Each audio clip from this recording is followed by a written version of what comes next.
Outra hora você acha que está com uma doença na cabeça. Outra hora você acha que está não sei aonde. E aí você não tem paz. Isso vai levar você a ficar preocupado antes de dormir. E aí você começa a ter despertar noturno. E depois disso você começa a não conseguir dormir. Hoje é um tema muito pedido aqui, sintomas físicos. Cleito, o que são sintomas físicos, Cleito? A gente tem que explicar primeiro porque pessoas que sofrem de ansiedade sentem tantas incongruências no corpo físico. Olha que interessante. Normalmente, quando a pessoa vai passar por um estado de ela está passando por um estado de ansiedade, ela vai enfrentar alguns algumas fases. Eu vou trazer aqui para a gente poder entender aqui um pouquinho. Então, olha só. Quando a gente pensa em incongruências emocionais, é como se fosse uma panela de pressão.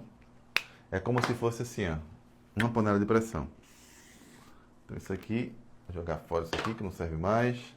Deixa eu pegar esse aqui, está melhor. Pronto. Então, imagina o seguinte, ó. Imagina aqui, que é o seu coraçãozinho. Imagina uma emoção aqui dentro de você. Imagina algo dentro de você que está te machucando. Imagina algo que você guarda há muitos anos. Imagina um trauma emocional. Imagina alguma coisa na tua vida que você reprime. Guarda numa caixinha e tranca. Todas as vezes que a gente guarda coisas dentro da gente e tranca, a gente acredita que isso vai embora da nossa vida. A gente acredita que nunca mais a gente vai precisar lidar com isso. Então imagine o seguinte, imagina você que é uma criança, e que viu seus pais se separarem e teve que lidar com a dor do abandono. Naquele momento a criança sentiu muito medo de ficar abandonada pelo papai e pela mamãe, sentiu muito medo de ficar sozinha e esse medo ficou guardado lá dentro. Imagina uma criança que apanhava muito, que foi agredida fortemente, ou que viu os pais brigando ali o tempo inteiro, muita violência dentro de casa, muitas agressões. Ela tinha muito medo ali quando os pais brigavam, ou ela tinha muito medo de apanhar quando ela apanhava. Está aqui guardado aqui, ó. Imagina uma pessoa que viu os pais sofrendo por falta de dinheiro, faltava muito dinheiro em casa, muita escassez, muito sofrimento em relação à falta de coisas. E ela passa a ter muito medo acumulado em relação a esse assunto aqui. Imagina uma criança que foi abusada sexualmente ou psicologicamente, passou por bullying, passou por situações que ela se sentiu excluída, rejeitada, não amada. Imagina uma criança que passou por um disciplinamento excessivo, ela não se sentia amada pelo próprio pai, não se sentia amada pela própria mãe. Imagina isso agora. Imagina isso. E aí, tudo isso vai ficando guardado na gente. Só que o que muita gente não entende é que muita gente acredita que as nossas emoções, tudo aquilo que a gente viveu ao longo da vida, muita gente acha que simplesmente a mente apaga isso da nossa vida. Só que isso não acontece.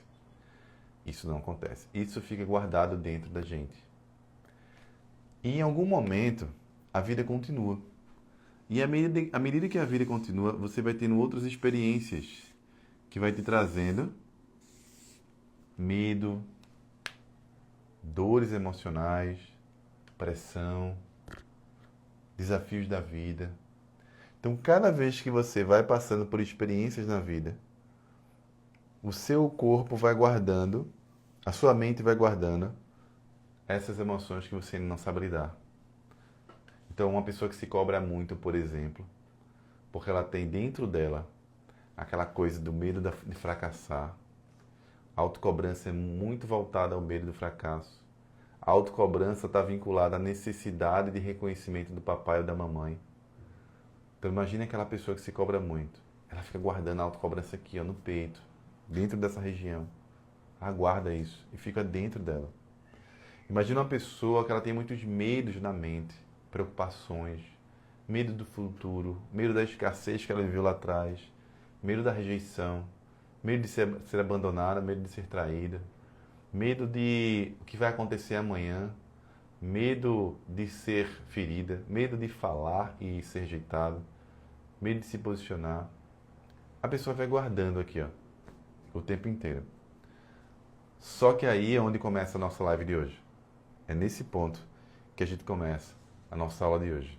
A primeira coisa para que a gente possa entender o que são sintomas físicos e por que não tratar esses sintomas pode adoecer o seu corpo, é entender a primeira regra dos sintomas físicos, que diz o seguinte: aquela emoção que você reprime na mente desce para o seu corpo. Aquela emoção que você reprime na mente desce para o seu corpo. Ou seja, se eu tenho medo aqui e esse medo eu não quero sentir, ele vai vir para o meu corpo físico.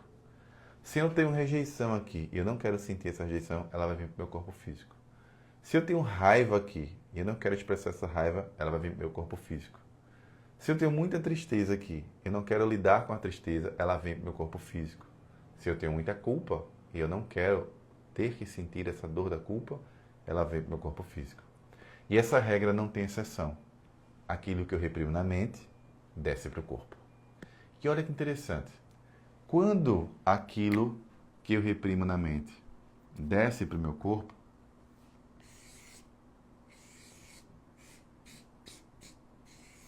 meu corpo vai começar a dar sinais de que existe algo errado na minha mente. Então olha que interessante. Aquele raciocínio segundo o qual que imperou no início dos tempos de que a mente era separada do corpo, que era separada do espírito, isso não se sustenta mais hoje. O corpo, a mente e o espírito estão integrados. São partes e fazem parte do mesmo sistema. Ou seja, a minha mente está conectada ao meu corpo, mas a minha mente não é o meu corpo. O meu corpo está conectado à minha mente, mas o meu corpo não é a minha mente. Então, olha que interessante. Toda aquela conta emocional, coisas e incongruências que eu vou falar sobre algumas hoje aqui, que você enfrenta na sua vida, o corpo físico vai te mostrar o que precisa ser feito. Por quê, Cleito? Porque a gente vai para a segunda regra de hoje, quando a gente fala de sintomas físicos. A segunda regra diz o seguinte: o seu corpo é o seu mestre.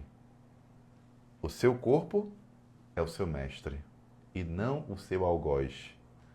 Tem muita gente que sofre de ansiedade e que fica com raiva quando o coração acelera, fica com raiva quando vem um nó na garganta, fica com raiva quando vem a dor de estômago, quando os músculos estão tensos, quando vem a dor de coluna, quando vem o frio na barriga, a tremedeira das pernas, quando vem a tremedeira no próprio corpo, quando a pressão baixa ou a pressão sobe, quando vem as tonturas, o zumbido no ouvido, quando vem os problemas de pele, aqueles problemas de pele que muitas vezes é confundido com outros tipos de problema. Quando a pessoa enfrenta alguns tipos de doença, quando tem que tirar a vesícula, quando tem prisão de ventre, quando tem diarreia, quando tem alguns tipos de pólipos, por exemplo, quando tem dificuldade em engravidar. E a pessoa, ela, quando está no estado elevado de medo, ela fica achando que o corpo veio, está reagindo, está adoecendo do nada. Mas não é do nada, querido. O corpo está te mostrando que existe uma incongruência. Algo está errado. Existe algo na mente que precisa ser tratado. Então é o seguinte. Há 11 anos atrás, eu passava pela síndrome do pânico na época. E eu sentia muitos sintomas físicos. E para mim, tem 3 sintomas físicos que eu sentia que era muito doloroso para mim, porque eu não sabia lidar com eles, nem sabia por que meu corpo reagia. O primeiro sintoma físico que me prejudicava muito, me perturbava bastante, eram as tonturas. Eu ficava muito tonto, saía de casa, ficava achando que ia cair no meio da rua. Aquilo instalou um medo em mim, que era o medo de cair na rua. E aí eu ficava com medo de cair na rua. Eu evitava sair para lugares públicos. Toda vez que eu estava exposto a muita gente, eu ficava tonto. Isso acontecia no shopping, isso acontecia no mercado, isso acontecia na academia, isso acontecia quando eu estava andando no meio de muitas pessoas. Se tivesse muitas pessoas me olhando, e acontecia isso. Se tivesse um lugar que muita gente estranha, eu também me sentia tonto também. Isso foi gerando em mim um sofrimento brutal, porque eu começava a evitar sair em lugares públicos por causa das tonturas. Só que naquela época, por causa da ignorância emocional, ou seja, não sabia o que estava acontecendo comigo, eu simplesmente ia me recolhendo e evitando os lugares. E aquilo foi instalando vários medos na minha mente, como o medo de me expor, medo de sair desprotegido, sozinho. Eu lembro que às vezes eu ia sair de casa, quando eu tocava na porta eu já estava tonto, já ficava tonto. Ou quando eu tocava na porta e abria a porta, às vezes o chão tremia assim, o chão tremia, aí eu até perguntava à minha namorada, você viu que o chão tremeu? Parece uma loucura, né? Mas quem passa por isso sabe o que eu estou falando. O chão tremeu. Eu disse, não, Cleiton, não, sei lá, bateu uma tontura em mim. Então, olha que interessante. Acontecia as tonturas da minha vida na época. Segundo sintoma que mais me causava perturbação na época era a taquicardia, era o coração acelerado. Eu comecei a perceber que meu coração não relaxava. Eu ficava o tempo todo o coração acelerado, acelerado, acelerado.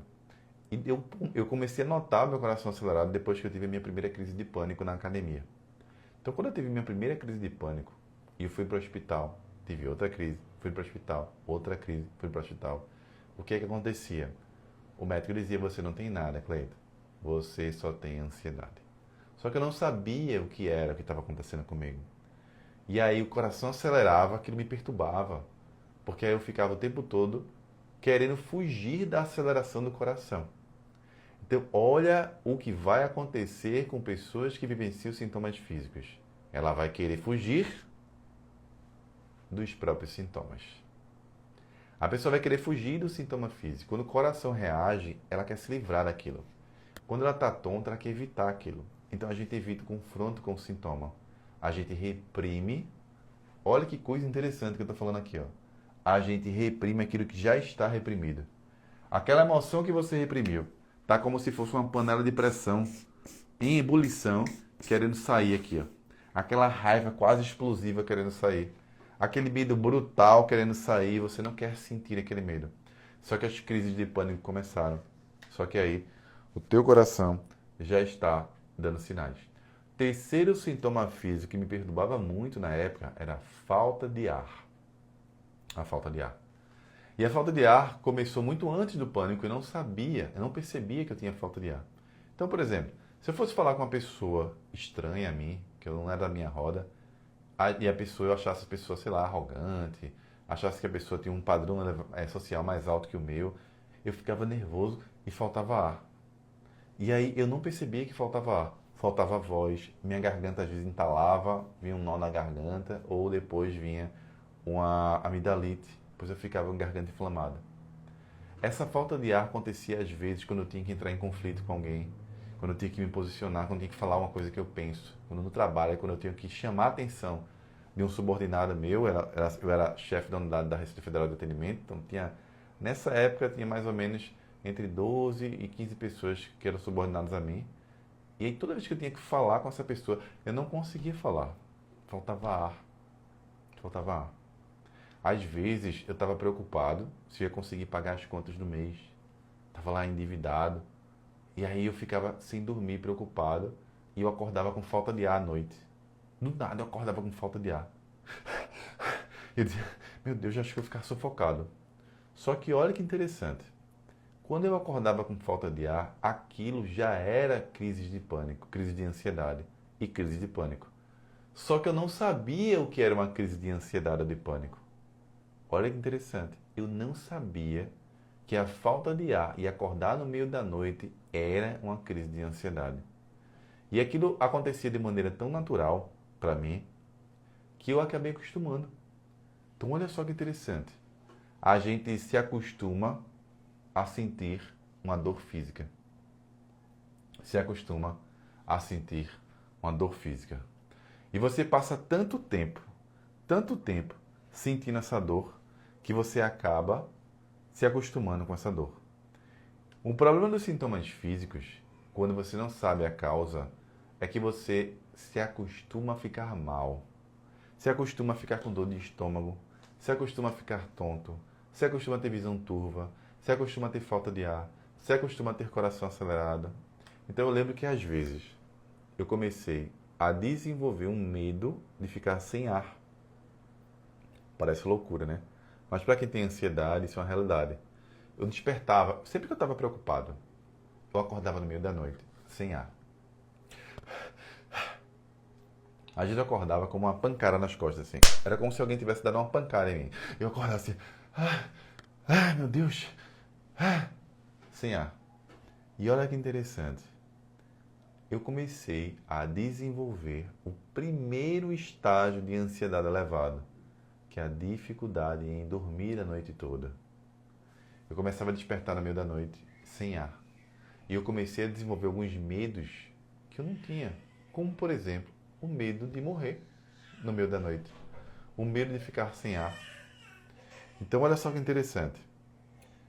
Esse medo, depois que foi instalado na minha mente, tinha situações que eu começava a ficar... Eu parava assim no momento. Parava e ficava assim, ó. Contando em minha respiração. Ficava assim. Será que eu estou respirando? Eu desenvolvi na época um medo de parar de respirar. Isso não faz o menor sentido. Porque o respirar é um ato inconsciente. É controlado lá pelo sistema nervoso central. Não tem como eu parar de respirar. Respirar é um ato que não está sob meu controle, assim como bater do coração. Só que aí você, quando está com ansiedade elevada, você desenvolve esse medo. Algumas pessoas desenvolvem. Porque eu não queria lidar com sintomas físicos. Só que quando meu corpo ficava manifestando sintomas, esses foram os três que mais me perturbavam. Tonturas, falta de ar e o coração acelerado. Mas eu tinha muitas dores de estômago. Aí eu ia fazer uma endoscopia. Aí quando chegava lá, não dava nada. 6 meses depois, outra endoscopia. Chegava lá, não dava nada. E por que eu vivia fazendo isso? Porque é o seguinte. Toda vez que você tem um sintoma no seu corpo físico, que você não sabe a causa, e deixa que isso fique para lá, não trata a causa por trás do sintoma físico, você vai para um outro nível dos sintomas físicos. Qual é o outro nível, Cleiton, dos sintomas físicos? Olha que interessante. Deixa eu vir para cá. Vim para cá. Se o primeiro nível é o corpo é a repressão da mente, ou seja, aquilo que eu reprimo na mente desce para o corpo, eu vou continuar reprimindo. E o órgão vai continuar me dando sinais de que algo aqui dentro está errado. Se eu deixo isso desse jeito, eu vou para o próximo nível. E qual é o próximo nível, Cleiton? Eu vou começar a desenvolver medos ilusórios. Medos ilusórios. Quais são os medos ilusórios, Cleiton? São os medos que não existem, mas você acredita que estão lá. Qual era o medo que eu desenvolvia na época? Tá lá com dor de estômago, dor de estômago. Daqui a pouco, minha mente começou a desenvolver um medo de ter um câncer no estômago. E eu começava a ter medo de ter um câncer no estômago. Aí eu lembrava que minha mãe teve. Ai meu Deus, se ela teve, eu vou ter também. Ai meu Deus, eu começava a não conseguir dormir por causa daquilo. Daqui a pouco eu estava com medo de ter um outro problema no corpo. Problema de coração. Aí eu tive um ataque de pânico na academia e meu coração só vivia acelerado. E eu comecei a desenvolver uma paranoia. Qual é a paranoia, Cleiton? Eu ficava parado. Eu botava a mão no coração assim, ficava, poxa, por que meu coração, ele não relaxa? Meu Deus, meu coração está muito acelerado. Por que meu coração não para de acelerar? Porque eu estava num nível de ansiedade elevado. Internamente, eu estava em luta contra a minha própria repressão. Aquilo que eu reprimo na mente, meu corpo estava dando sinal. Olha, Cleiton, tem traumas aqui. Tem comportamentos a serem mudados. Tem coisa para mudar aqui dentro, Cleiton. Só que eu não queria mudar. Eu não queria lidar com a minha mente. Eu não queria acessar aquilo que eu reprimia. E aí eu começava a desenvolver esses medos. Então eu lembro que teve uma época que eu botava a mão no coração e falava assim, ó. Meu coração está muito acelerado, está batendo muito forte. Será que ele vai aguentar? Meu Deus, meu coração não vai aguentar, vou terminar morrendo do coração. Isso me perturbava. Só quem passa por isso sabe. Muita gente que me acompanha e nunca passou pela síndrome do pânico, ou crise de pânico, não tem ideia do que eu estou falando.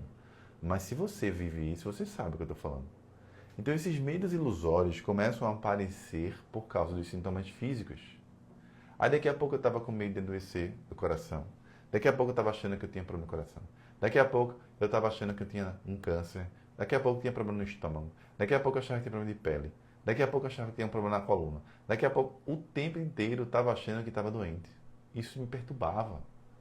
E aí, eu ia para outro estágio. Qual outro estágio, Cleito? eu comecei a ter perturbações da minha vida externa, na minha vida comum. Eu comecei a ter perturbações da minha vida comum. E qual a primeira perturbação que eu tive, Cleito?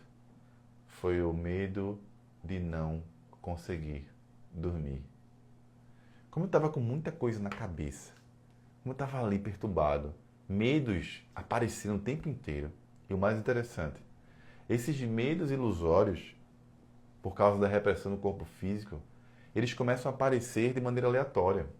Então, uma hora você está com medo de ter um câncer no estômago, depois aquilo vai embora. Outra hora você está com medo de ter uma doença de pele, depois vai embora.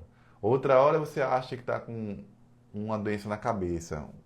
Outra hora você acha que está não sei aonde. E aí você não tem paz. Isso vai levar você a ficar preocupado antes de dormir. E aí você começa a ter despertar noturno. E depois disso você começa a não conseguir dormir.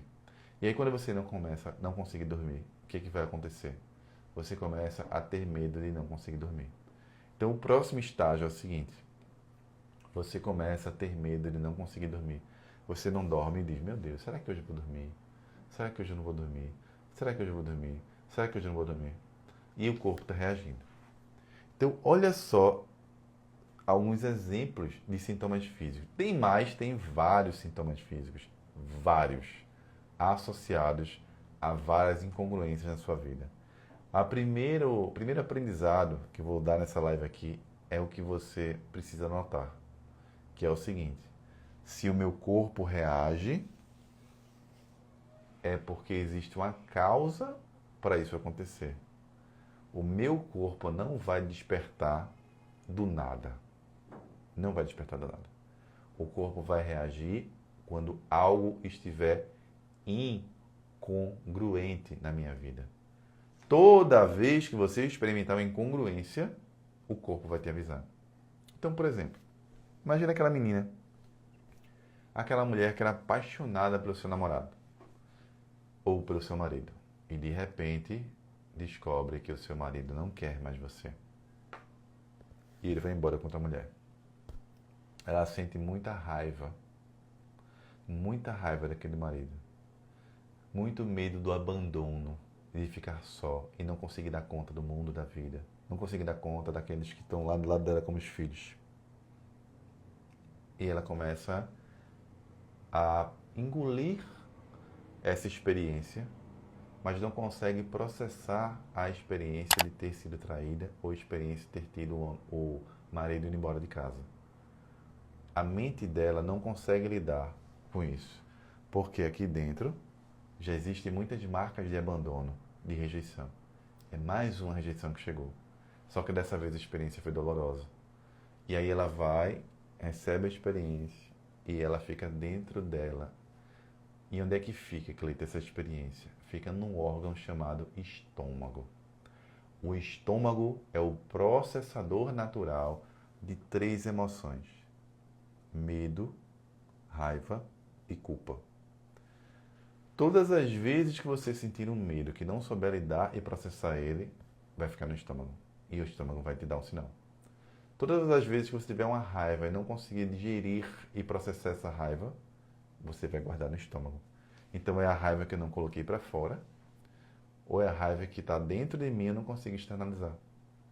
Eu não consigo tirar a raiva que está aqui e nem consigo digerir a raiva que eu senti naquele momento. Foi uma raiva tão grande, Cleito, que eu guardei aqui no estômago. O estômago começa a queimar, gastrite, úlcera, ou um medo muito grande. Imagina a escassez, o medo de não ter dinheiro para a família, o medo de ver o filho passar necessidade, o medo de perder o emprego, o medo de não dar conta do trabalho que acabou de arrumar.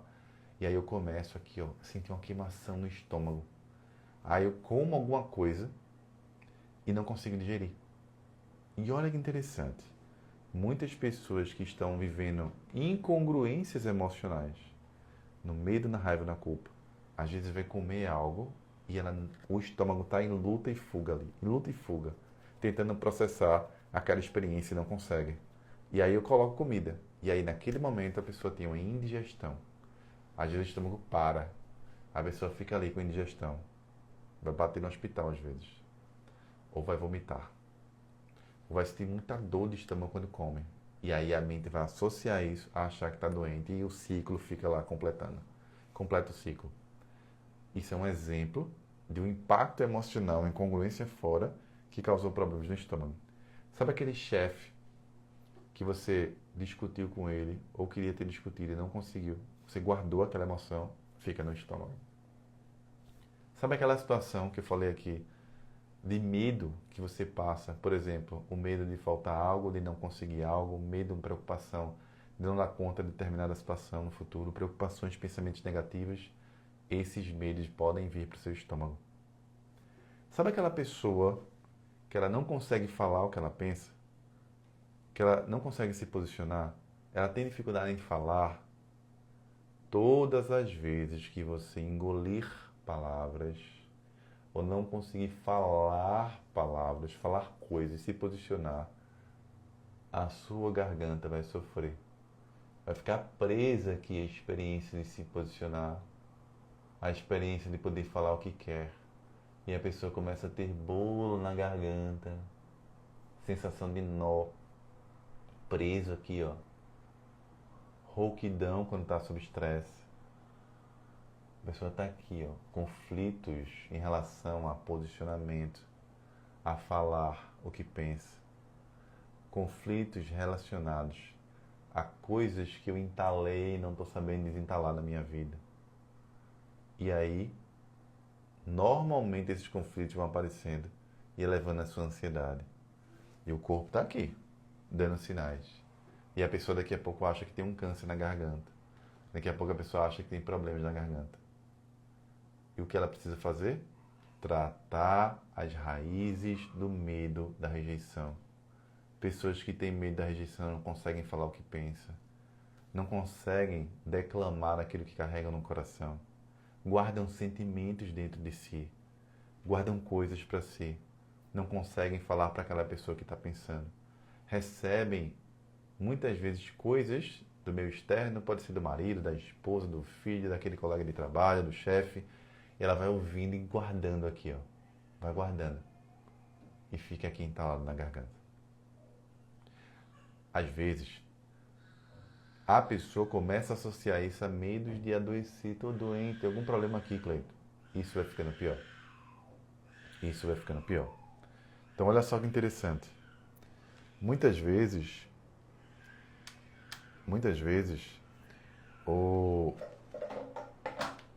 Estou ligando aqui minha... Pronto. Minha iluminação aqui está caindo. Muitas vezes, o corpo vai ficar te dando sinais. Só que o que você tem que ter cuidado? Primeiro, o corpo físico não é uma maldição, é um mestre. Se o corpo é um mestre, o que eu vou fazer? Eu vou buscar, encontrar a causa pela qual meu corpo está reagindo. Cleiton, se eu deixar para lá e deixar meu corpo assim para sempre, você vai passar para a fase 2 dos sintomas físicos, a desintegração do corpo. O que é a desintegração do corpo, Cleiton? A morte do corpo, o adoecimento do corpo. Imagina um conflito dentro do estômago, que a pessoa guarda uma raiva no estômago que ela não consegue botar para fora. O estômago vai ficar em luta e fuga, em luta e fuga, em luta e fuga. Vai começar ali gastrite, úlcera. Chega uma hora que o estômago literalmente vai desintegrar, vai adoecer. Então não é que o medo de adoecer vai se realizar, como muita gente pensa e ensina de maneira errônea. O problema é quando o sintoma não é tratado, o corpo vai cansar e não vai dar conta mais. Se eu sou uma pessoa que não sabe dizer não, fico entalando as coisas o tempo todo aqui, e minha garganta já deu vários sinais, nó, bolo, amidalite, rouquidão, e eu não mudo meu comportamento, uma hora minha garganta vai cansar. Ela não vai dar conta mais disso. Não vai dar conta. Eu preciso trabalhar a causa desses medos. Se eu não trabalhar a causa, meu corpo vai cansar uma hora. Eu estou com muitos medos na mente.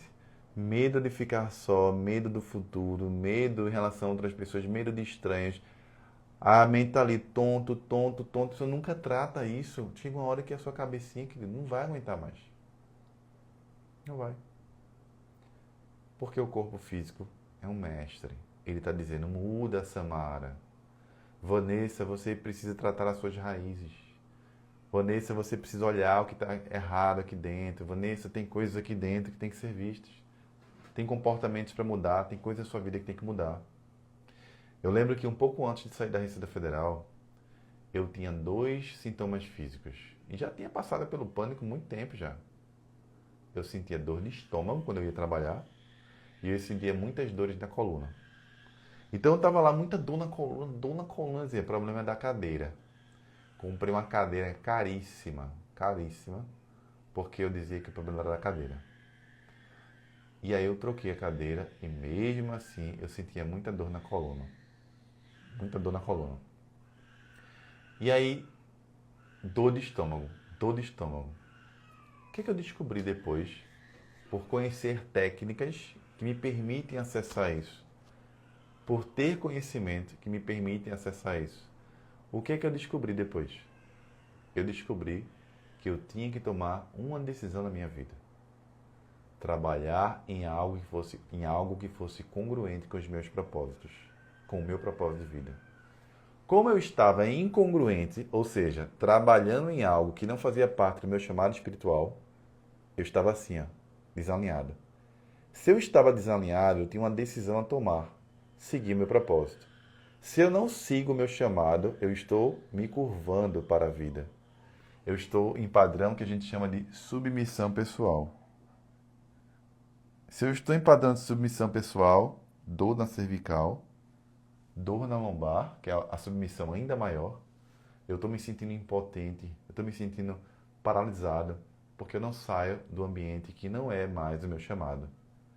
A dor de estômago pela raiva que eu senti em me colocar naquela situação. Raiva de mim por não tomar a decisão de sair. Raiva de mim porque eu queria sair e não conseguia. E o estômago começou a me dar um sinal. Cleiton, transforma essa raiva em ação. Queridos, a emoção mais poderosa para você agir é a emoção da raiva. Se você souber transmutar essa raiva em ações, não existe emoção mais poderosa para destruir medos do que a raiva. Mas você tem que dominar, tem que ter autoconhecimento, tem que ter conhecimento para lidar com a própria raiva que você tem de maneira positiva. Positiva, assim como a energia da sexualidade. São 2 energias, a sexual e a raiva, brutalmente transformadores para a criação de coisas, realização de coisas e entrar em ação. Mas as pessoas não conseguem dominar isso, vivem como um homem primitivo ainda. Ou coloca a raiva demais para fora, ou coloca a raiva demais para dentro. Em ambos os casos, vai adoecer. Ou não consegue controlar a sua energia sexual. E as consequências você já sabe. O que eu quero dizer aqui para você é o seguinte: o meu corpo reagia dizendo, você precisa decidir. Então, outra incongruência que vai fazer o seu corpo dizer assim, ó, olha, você tem que mudar, é quando você está em cima do muro. A pessoa que está em cima do muro, que não toma decisões, o corpo vai sofrer brutalmente.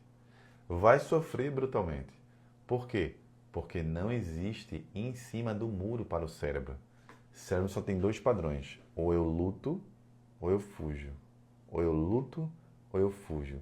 Se eu ficar em cima do muro, eu paraliso. Essa é a razão pela qual as tonturas aparecem. Quem tem tonturas tem medo. Quem tem medo tem medos paralisantes. E esses medos paralisantes vão vir à tona na hora que as tonturas vierem. Eu estou tonto na hora que saio de casa porque eu tenho insegurança saindo de casa. Porque minha criança interior está desprotegida. E o problema pode ser com o papai ou com a mamãe. Imagina uma criança que passou por abandono e hoje é uma adulta. Quando ela quer dirigir, a mente não tem esse apoio. Assim como a criança não tem. Se a criança ferida está dentro de mim e não foi tratada, ela vai vir à tona na fase adulta em comportamentos e medos típicos de uma criança. Como, por exemplo, o medo de dirigir. O medo de dirigir é um padrão de desproteção e insegurança. A mente que tem padrão de desproteção e insegurança de uma mulher, por exemplo, normalmente está relacionada à proteção paternal que não teve. Tem problemas com o pai, ligação, amor, rejeição, raiva. E aí a pessoa ela não sente essa segurança na hora que precisa. Aí vai ter medo de dirigir, vai ter medo de ficar só, viajar, ter contato com pessoas estranhas. Muitas pessoas que despertam esses medos não sabem, mas têm medos na criança interior. E esses medos precisam ser tratados, ou sua mente vai continuar despertando medos e medos. E aí você pode me perguntar, mas eu tomo remédio, Cleiton, para tratar esses medos. E olha que interessante, você acha mesmo que remédio vai entrar na sua mente e vai transformar e tratar todos os traumas emocionais que estão aqui, todos os padrões de medo que estão aqui? Não vai fazer isso. O remédio vai abafar o sintoma físico para que você tenha alívio até buscar ajuda. Só que tem pessoas que confundem a atadura com a cirurgia. Imagina o seguinte, imagina que você está andando na rua e sofreu um entorse, torceu o tornozelo. E aí uma pessoa, aparece lá um médico no meio da rua e diz assim, olha, você torceu o tornozelo, está inchado aqui, muito inchado. Eu vou fazer uma atadura aqui, vou colocar aqui. E tá vendo ali, a 2 quilômetros lá na frente, aquilo ali é um hospital. Vá no hospital para fazer uma cirurgia e colar esse osso aí, que quebrou. Aí a pessoa coloca uma atadura, pega uma bengala e começa a andar mancando. Mancando. Daqui a pouco ela diz assim, esse hospital é muito longe. Eu já estou andando aqui. Estou mancando, tudo bem. Estou sentindo dor, tudo bem. Mas não vou fazer cirurgia, não.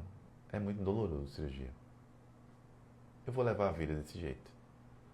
E ela vai passar a vida sentindo dor, mancando, e ela nem perde o pé de fato, mas também tem um pé que não funciona.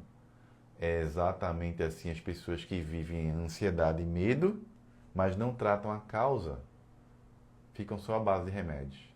Elas estão mancas, estão andando assim mancando, mancando na carreira, mancando no relacionamento, mancando na sua vida financeira, manca de autoconfiança, cheio de medos e insegurança, corpo físico adoecendo, porque não tratou a pilar essencial por trás desse sintoma.